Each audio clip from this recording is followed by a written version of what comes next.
Sejam todos bem-vindos a mais um podcast, 1º de dezembro de 2022. O ano está terminando e temos muitas novidades para comentar só nessa semana aqui, tá? Então vamos lá, vamos atualizar os nossos investimentos, como que está o cenário de commodities para a próxima década, como está o cenário de real estate, de ações, vamos dar um fechamento aqui. Meu nome é Thiago, eu sou consultor de valores imobiliários e vamos aí à notícia bombástica da semana. Então, as bolsas sinalizaram positivamente essa semana porque a ata do Fed veio uma ata mais dovish, que significa que a intensidade da subida de juros vai reduzir. Olha só que interessante, pessoal, esse gráfico aqui. Esse gráfico é um gráfico simples, público, que você consegue no site da Federal Reserve, tá? E ela mede toda a taxa de juros dos últimos 35 anos, né? Você vê que ela subiu, desceu, subiu, desceu, subiu, desceu, e agora o estrago no S&P 500, o estrago nas Nasdaq, o estrago em geral na renda variável do planeta se deu a essa intensidade de subida de juros, tá?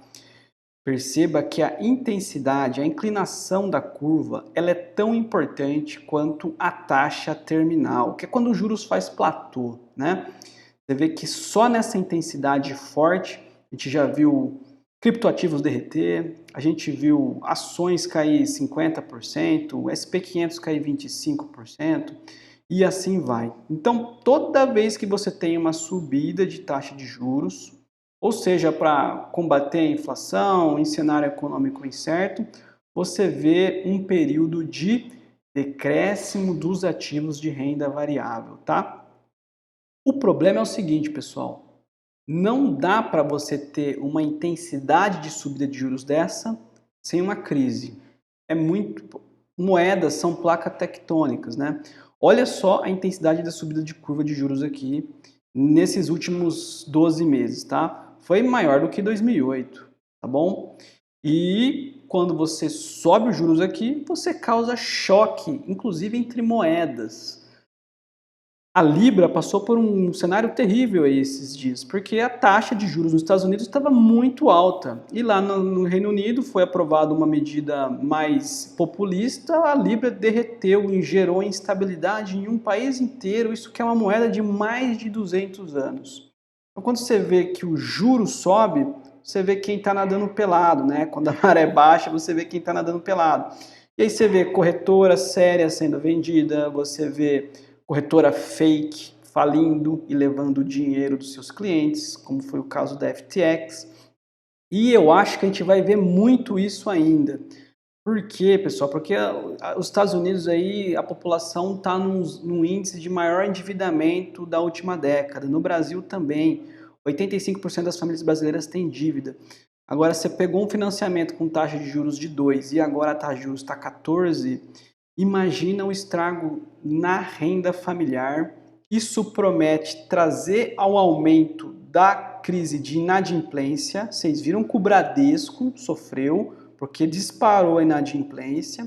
E isso, para as empresas menos preparadas, leva a uma crise de solvência. Ou nas empresas alavancadas, em que a dívida pressiona o caixa, o pessoal abre o bico, tá? E aí é crise de solvência mesmo. E é nesse momento de crise de solvência, após uma subida fantástica da taxa de juros, que a gente entra numa recessão, tá? Então, olha só, sempre após uma subida de juros dessa intensidade, a gente prediz uma recessão. Às vezes a recessão chega daqui 12, 24 meses. Às vezes um trimestre já aponta a recessão. Estamos vendo os indicadores econômicos antecedentes dos Estados Unidos prevendo uma recessão para o próximo trimestre ou no segundo tri. E é nesse cenário recessivo que instala o caos, né? E é nesse cenário também que a gente sai às compras. É por isso que a ata do Fed mais dovish já abre as janelas em várias classes de ativos, mas não totalmente em ações, porque a gente espera ainda uma capitulação maior, Uma capitulação é um cenário de medo maior no mercado de ações, mesmo que caiu 25%, é esperado que caia mais, não é certeza, é por isso que tem a alocação tática, mas eu reservaria um pouco do caixa para a recessão dos próximos trimestres e para a crise de solvência, tá? Então, o Fed mais dovish, ele privilegia algumas classes de ativos, porque ao sinalizar que ele vai ser mais dovish em uma inflação ainda não controlada, pode ser uma gasolina na fogueira da inflação, tá? A gente viu isso muito na crise de 70 e 80, que é o cenário de baixo crescimento econômico com inflação, que é o cenário de estagflação. E aí, pessoal, os imóveis ganham muito poder positivo nesse cenário, bem como o ouro e algumas outras commodities. Vocês que perceberam que desde a ata do Fed, o ouro e a prata estão acordando, né? Estão acordando aqui. Vamos ver aqui, ó.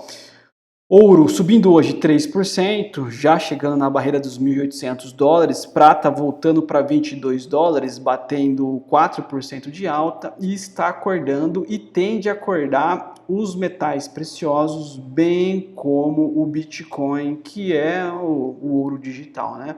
Então é um cenário positivo, o Fed mais dovish para commodities metálicas, ouro, prata, bem como para o Bitcoin. Vamos ver como ele vai sair dessa crise de solvência da FTX. Eu estou bem esperançoso, estou fazendo o meu aporte regularmente nessas classes de ativos. Prestem atenção que a inflação ainda não está controlada, só que o Fed não pode continuar nessa intensidade de subida de juros, o que favorece os ativos reais.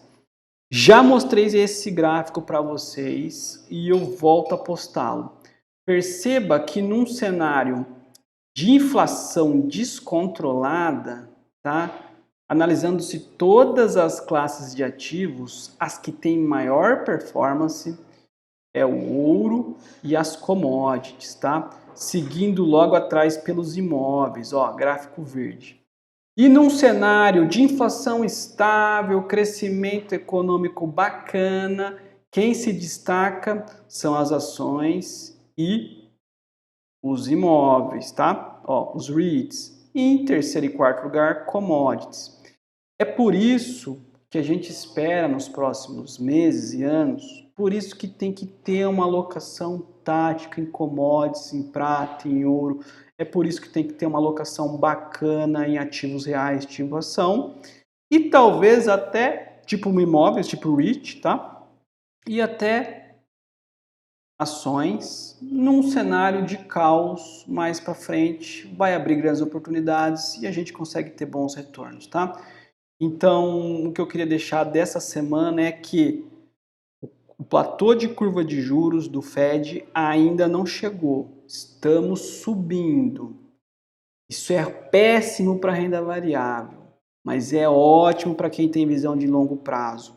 Continuem os aportes frequentes em renda variável. Aproveite nos Estados Unidos, o câmbio tá favorável. Aproveite o quê? Aproveite REIT, aproveite Bitcoin, prata, ouro. Aproveite a renda fixa americana que está pagando muito e algumas ações selecionadas, tá? Temos várias oportunidades durante a subida da taxa de juros, porque quando os juros descem, aí tudo isso de renda variável que você comprou precificado num valor de fluxo de caixa futuro, a valor presente num valor menor, ele ganha um valor exponencial. Então aproveitem, não se deixem enganar pela variação negativa do patrimônio, tá? Era isso que eu queria falar. Uma boa semana para todo mundo e até a próxima.